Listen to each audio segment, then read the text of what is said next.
Welcome to the deep dive. We're so incredibly glad you're here today because we have a mission that is honestly going to completely rewire your brain. It really is. It's a total paradigm shift. Yeah, have you ever had that feeling where you look at something you've seen 1,000 times and suddenly you realize you've been looking at it completely wrong your entire life? Right, like looking at an optical illusion and suddenly seeing the hidden image. Exactly. So today we are going through this fascinating stack of notes based on the work of Safa Kaçmaz, and we're looking at a concept called sociogony. Which is essentially the science of societal foundation. Right. And the big tease here, the thing that will permanently change how you read any piece of ancient history, is that for thousands of years we have been reading our most ancient texts completely upside down. Completely backward, yeah. I'm talking about the Epic of Gilgamesh, the Bible, ancient Greek myths. We read them and we see the sweeping emotion. We see, jealousy, parental favoritism, romantic love. But what if all that ancient drama is just an illusion? Well, it is an illusion. When we apply a sociogonic reading to these ancient texts, we discover that words like love and hate aren't about feelings at all. It's just wild. It is, because we instinctively interpret them through our modern emotional perspective. But in these texts, they are strict legal, institutional, and categorical terms. Okay. They define inheritance, social hierarchies, and the actual structural foundations of ancient societies. Right. So if a king says he is loved by a god, he's not bragging about a warm, fuzzy relationship. Right. He's not saying the god has a crush on him. No, not at all. He is citing a cold, hard legal precedent for his authority to rule. Okay, let's unpack this because looking through these notes, the sheer scale of the misunderstanding is staggering. I mean, for centuries, dogmatic theologians, secular researchers, brilliant sociologists, Anthropologists, everyone. yeah, everyone missed this fundamental truth. How is that even possible? Well, it stems from a very natural human tendency. We see a word translated as love, and we immediately map our own internal modern experience onto it. We project ourselves backward. It's exactly. But the research highlights a recurring pattern of highly specific phrases across Mesopotamian history. The archives are just full of terms like loved wife, hated wife, or unloved wife, loved son, and hated son. And previous scholars just treated these as, literal descriptions of domestic disputes? Generation after generation, yes. They treated them as emotional family dynamics. Which is crazy to think about. I mean, it's so easy for us modern people soaking in centuries of romantic literature and pop songs to just assume these ancient clay tablets are recording gossip. Right, like the patriarch is keeping a diary about his favorite wife. Yeah. But wait, just to play devil's advocate here, are we saying ancient people didn't feel romantic love or parental affection? No, not at all. Ancient people absolutely felt the full spectrum of human emotion. Okay, good. The mistake is assuming these specific documents were designed to record those emotions. What scholars missed was the continuity of these concepts as the founding legal categories of Mesopotamian marriage and child sharing systems. Oh, okay. Loved wife and hated wife were formal legal designations. Right. They determined which children received what percentage of the family estate. So it's like picking up a modern living trust and trying to read it like a romance novel. That is the perfect analogy. You would fundamentally misunderstand the entire purpose of the document. Wow. We are reading estate planning documents and getting caught up in the imaginary romance. So let's actually jump into one of the oldest stories we have here, the Epic of Gilgamesh. Yes, this is where the sociogonic reading really starts to click. Right. There is a whole section in the notes detailing a trip to the underworld, specifically looking at Tablet 6 and Tablet 12. In Tablet 6, Gilgamesh asks the goddess Ishtar which of the men she loved she actually stayed faithful to. Which on the surface sounds exactly like a dramatic lover's quarrel. Yeah, like he's calling out his ex. Right, but the real key to unlocking this structure is found later in Tablet 12, the underworld journey. And looking at the notes for Tablet 12, this is where it gets so bizarre. There's this rigid list of rules for traveling to the underworld. I'm going to read the Akkadian transliteration here. It says, Ashat Brahmitika la Tanapish. Which translates to some very specific commands. Right. The rules say, do not kiss your loved wife, do not kiss your loved son, do not strike your hated wife, do not strike your hated son, or the underworld will seize you. And then the character goes and does exactly this. He breaks all the rules. Yeah, but what I don't understand is why the underworld cares about who you are kissing or hitting. What's fascinating here is that this isn't just a dramatic poem. The underworld represents a realm where the structures of the living world are inverted. So by explicitly forbidding the kissing of the loved and the striking of the hated, the text is defining the boundaries of those classifications. It's defining the rules of the living world. Exactly. It establishes the categories between men and women, older and younger sons. It's a formal, boundary-setting expression of the institution of the family. It's a societal map. It's a blueprint for how they organize their civilization, but it's disguised as a mythical adventure. It's a map, not a diary entry. That is incredible. And if you're listening and thinking, okay, that's ancient Babylon, what does that have to do with me? Let's bring it much closer to home.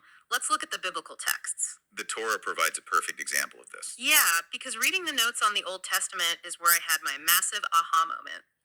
I want to look at Genesis 25, the story of Isaac, Rebekah, and their twin sons, Esau and Jacob.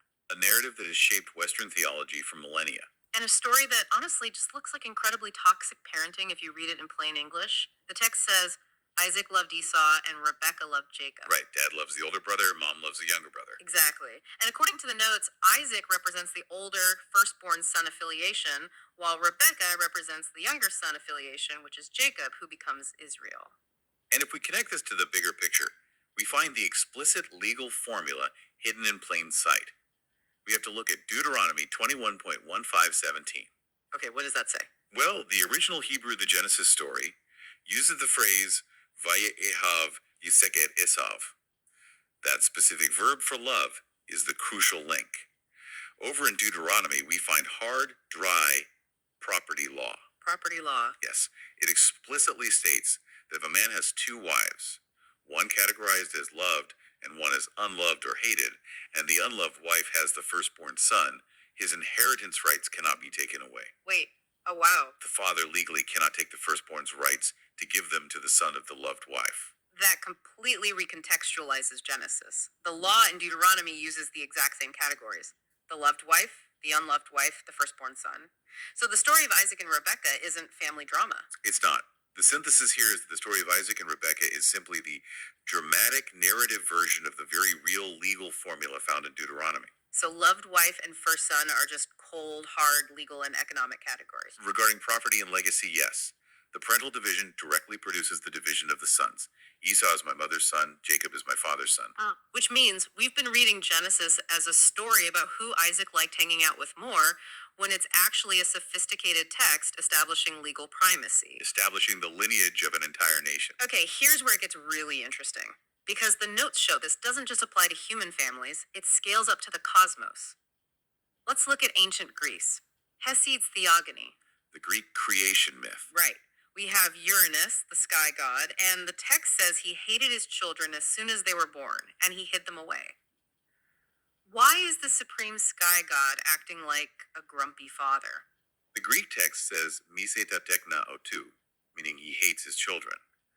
The traditional reading assumes he's just a monster, but the sociogonic context clarifies that this is a reflection of the institutional attitude of the patriarch over his children. In the social structure. Exactly. In a developing patriarchal society, the patriarch's power relies entirely on controlling the younger generation, the sons who will eventually inherit his wealth. So the hate of Uranus is just a mythological projection of patriarchal dominance. It's a structural necessity projected onto the gods. And looking at the Babylonian creation text, the Enuma Elish, we see the exact same strategy. We do. Across all these texts, terms like first son, younger son, and superior son are used to establish lineages and power hierarchies among the gods. Marduk is the first son of Yu. Precisely. This proves the language is a religious sociogonic blueprint for how ancient societies organize themselves. Because if the gods operate by these rules of inheritance, then human beings definitely have to. It's the ultimate ideological justification. Why does the oldest son get the land? Not just because the king said so, but because Marduk is the first son of Ea. You can't argue with cosmic law. You really can't. And that brings us to how actual human rulers use this language. I have this section here on the Sumerian praise poem of Shulgi. Oh, this is a great example. Shulgi claims he's the child born of Minsun, the choice of Holy Anne's heart and the beloved of Ninlil. Without the sociogonic lens, it just sounds like he's bragging that the gods love him. But if we break down the sociogonic meaning, it has nothing to do with biological parentage or affection. Being born of Ninsun isn't biological. It's institutional legitimacy. Right, it's divine origin. And being the choice of Anne's heart means political sanction. But what about beloved of Ninlil? That sounds so romantic. It's a status definition. It's a ritual political bond, not emotional affection. It functions like calling someone prime minister today. He's pulling out his government badge, and we've been reading it like a Valentine's Day card. That's exactly what's happened. And we see this everywhere. Hammurabi is the loved shepherd, Noah is someone God loved. And that leads to a huge theological peak. It does. As human societies grew more complex, this concept evolved, and the theological peak is actually in the New Testament, in the Gospel of John. Where Jesus is referred to as the only begotten Son. Right, the Greek term is monogenes. Sociogonically, this is the ultimate theological reflection of the privileged or designated son category. Wow. It is the final religious evolution of the ancient first son and loved son legal distinctions. The loved son was the sole heir to the father's estate. So, defining Jesus as the monogenes is making the ultimate institutional claim about his authority and inheritance of the divine kingdom. It is the culmination of thousands of years of property terminology elevated to the cosmos. So, what does this all mean for you listening right now? By stripping away our modern emotional biases, we can finally hear what our ancestors were actually telling us about how their world was built. This framework, sociogony, gives us a totally new lens for reading history. It really does. And I'd like to leave you with a final thought to mull over. If the foundational words for love and hate in our oldest legal texts were originally meant as cold structural categories of property and inheritance, Yeah. think about modern marriage vows. When people promise to love and to cherish, we assume it's purely emotional.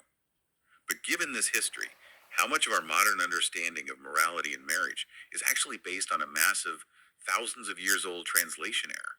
Are we still participating in ancient property transfers? Oh man, that is a thought that will keep you up at night. Thank you so much for joining us in this deep dive. Keep questioning, and we'll see you next time.